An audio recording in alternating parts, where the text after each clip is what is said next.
ഗംഭീരം, അതിമനോഹരമായിരിക്കുന്നു. ഈ മിസ് ദേവൂസ് രാജാവിന്റെ പിറന്നാൾ ദിവസം നമ്മെ ഏറെ സന്തോഷിപ്പിച്ച കൊട്ടാരം നർത്തകിക്കും കൂട്ടുകാർക്കും അഭിനന്ദനങ്ങൾ.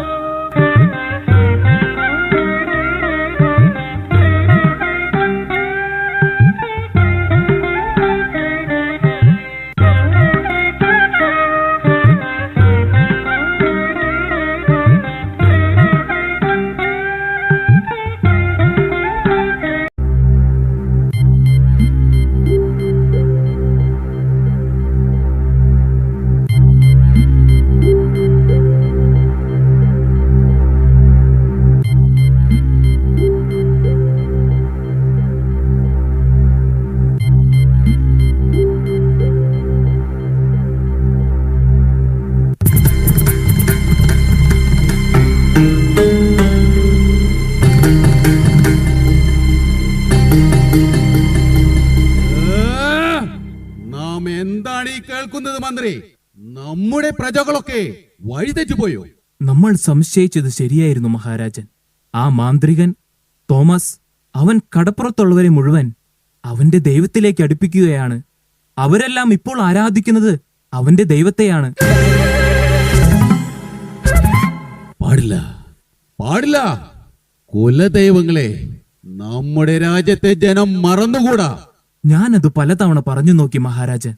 ആ മാന്ത്രികന്റെ ദൈവത്തിലല്ലാതെ മറ്റൊരു ദൈവത്തിൽ തങ്ങൾ വിശ്വസിക്കില്ല എന്നാണ് അവർ പറയുന്നത്. എങ്കിൽ ചെന്ന് കൊന്നെടുക്ക്. തോമസിന്റെ ദൈവത്തിൽ വിശ്വസിക്കുന്നവരെയൊക്കെ കൊന്ന് കടലിൽ തള്ളു. മഹാരാജൻ, എന്താ മന്ത്രിക്ക് അതിന് സാധിക്കില്ലേ? അതല്ല മഹാരാജൻ, ആ മാന്ത്രികന്റെ ദൈവത്തിൽ വിശ്വസിക്കുന്നവരെയൊക്കെ കൊന്നെടുക്കാൻ തീരുമാനിച്ചാൽ എനിക്ക് അങ്ങയുടെ പത്നിയെയും മകനെയും കൊല്ലേണ്ടി വരും. എന്ത്? താങ്കൾ എന്താണ് പറയുന്നത്?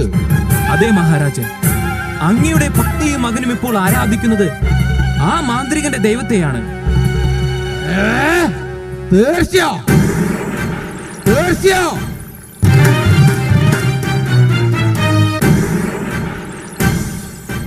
മഹാരാജൻ, അങ്ങനെ വിളിച്ചോ? ഞാൻ ഈ കേട്ടത് സത്യമാണോ? എന്താണ് മഹാരാജൻ? ഈ മിസ് ദേവൂസ് രാജാവിന്റെ പ്രിയ പത്നിയും മകനും ഇപ്പോൾ ആരാധിക്കുന്നത് ആ തോമസിന്റെ ദൈവത്തെയാണെന്ന്. അതെ, യേശു ക്രിസ്തുവിനെയാണ് ഞാനും അങ്ങയുടെ മകനും ഇപ്പോൾ ആരാധിക്കുന്നത്.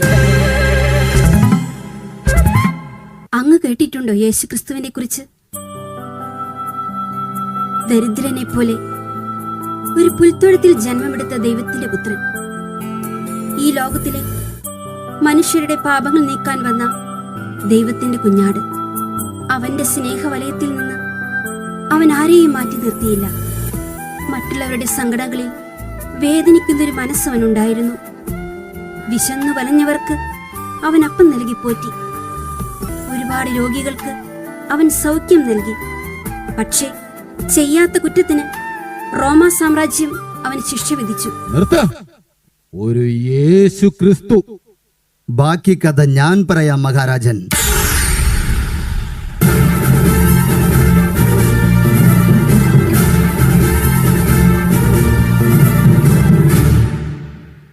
മരക്കുരിശിൽ 3 ആണികളിൽ യേശു ക്രിസ്തുവെന്ന എൻ്റെ ഗുരു പിടഞ്ഞു മരിച്ചു. എന്നാൽ ആ ദൈവം 3-ാം ദിവസം മരിച്ചവരിൽ നിന്ന് ഉയർത്തെഴുന്നേറ്റു. ഈ കൊട്ടാരത്തിൽ കയറാൻ തോമസിന് അനുവാദം നൽകിയതാരാണ്? പൂർണ്ണ സ്വാതന്ത്ര്യത്തോടെ ഈ കൊട്ടാരത്തിൽ കഴിയാമെന്ന് പറഞ്ഞത് അങ്ങ് തന്നെയാണ് മഹാരാജൻ. ആ ആനുകൂല്യം നിങ്ങൾ അന്നേ നിരസിച്ചിരുന്നു. നിങ്ങൾക്ക് ആളുകളുടെ മനസ്സ് മാറ്റാനുള്ള മന്ത്രം കൂടി അറിയാമല്ലേ? അങ്ങ് എന്താണ് ഉദ്ദേശിക്കുന്നത്? കുലദൈവങ്ങളെ ആരാധിച്ചിരുന്ന നമ്മുടെ ജനം ഇന്ന് ആരാധിക്കുന്നത് നിന്റെ യേശു ക്രിസ്തുവിനെയാണ്. അവർ സത്യം തിരിച്ചറിഞ്ഞിരിക്കുന്നു മഹാരാജൻ. യഥാർത്ഥ ദൈവത്തെ അവർ മനസ്സിലാക്കിയിരിക്കുന്നു. റോമാ സാമ്രാജ്യം ശിക്ഷയ്ക്ക് വിധിച്ച കുറ്റവാളിയാണോ യഥാർത്ഥ ദൈവം? എന്റെ ഗുരു കുരിശുമരണം സ്വീകരിച്ചത് പാപം ചെയ്തതുകൊണ്ടല്ല, എന്റെയും അങ്ങയുടെയും ഒക്കെ പാപങ്ങൾക്ക് പരിഹാരമായിട്ടാണ്. എന്റെ പാപങ്ങൾക്ക് പരിഹാരം ചെയ്യാൻ ഞാനും നിന്റെ ഗുരുവും തമ്മിൽ എന്താ ബന്ധം? അങ്ങയെ സൃഷ്ടിച്ചത് തന്നെ ആ ദൈവമാണ്. അങ്ങ് അലങ്കരിക്കുന്ന ഈ രാജപദവിയും അധികാരവും ആ ദൈവത്തിന്റെ ദാനമാണ്. വിഡ്ഢിത്തം പറയരുത് തോമസ്. ഈ രാജപദവിയും അധികാരവും എന്റെ കഴിവുകൊണ്ട് ഞാനുണ്ടാക്കിയതാണ്. ഇനി തോമസ് അധികം സംസാരിക്കണമെന്നില്ല. താങ്കൾക്ക് പോകാം.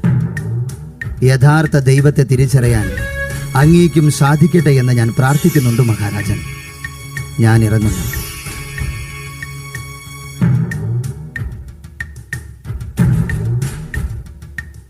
നിരവധി അത്ഭുതങ്ങൾ പ്രവർത്തിക്കുന്ന തോമസ് എന്ന സിദ്ധൻ അവനിനി ഭൂമുഖത്ത് വേണ്ട.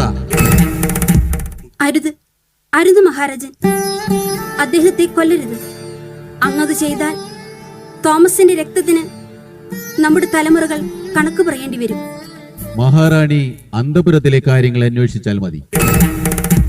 രാജ്യഭരണത്തിൽ കൈകടത്തണമെന്നില്ല.